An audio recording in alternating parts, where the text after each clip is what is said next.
Pretoria is the capital, the executive capital of South Africa, so it's a significant, important city. There are people here from all over Africa and all over South Africa. There's 9 different black languages in South Africa, 9 different black tribes in South Africa, and they all live in Soweto. Plus people from all over Africa live in Soweto, from places like Mozambique and Nigeria and Zimbabwe, all live in Soweto.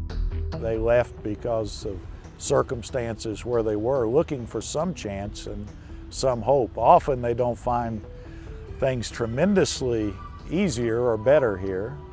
They struggle, but they give it an effort to try to make it and make it honestly.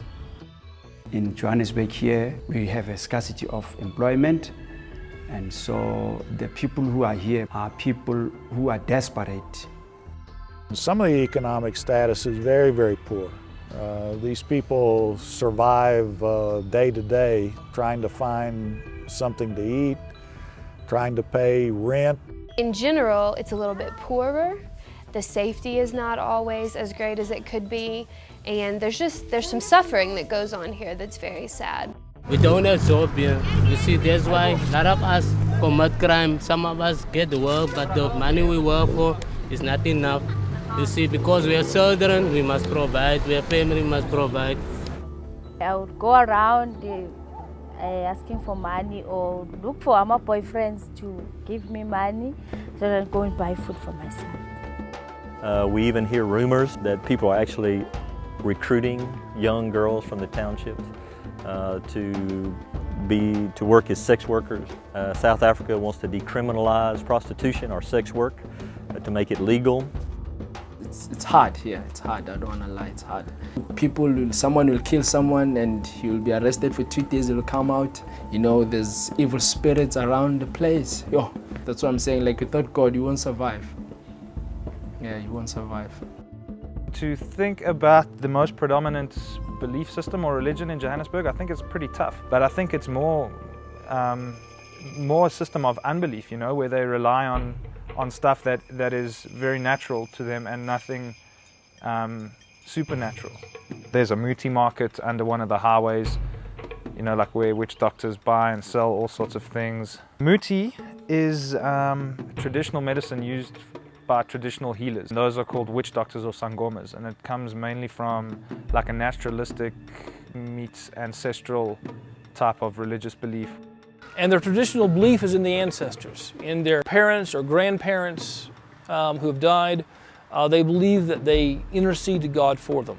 That means they do sacrifices to talk to the dead spirits and things like that. There are many traditional healers here, and they're called sangomas, which is a PC way of saying witch doctor. They do traditional healing with medicines, which could just be leaves ground up and put in water. It could be roots and it could be herbs, but it's usually associated with the ancestors.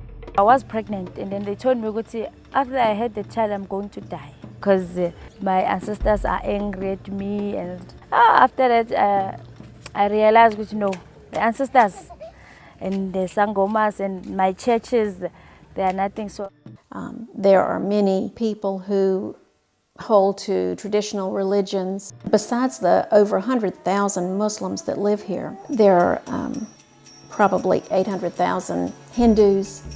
When I think about the challenges of Durban, the city life, the people who are here, the needs of this city, the biggest prayer request I would have is that Christians in this city would be genuine Christians and would be bold in sharing their faith with all the various peoples in the city.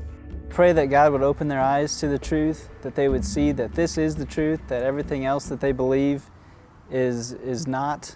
There's many kinds of churches and flavors, but we need to see strong biblical churches that share the gospel with people. That God must wash away all the bad spirits, and people must unite and love each other and believe in God. Just pray that God will provide, that He will come in and you will touch lives. Also for the children in broken homes, that God can send in people. You know, if I can change one person's life, it is a great help. And the more we can invest spiritually, that is the key. People need to know the Lord Jesus Christ. And the small part I play, might help another life being changed.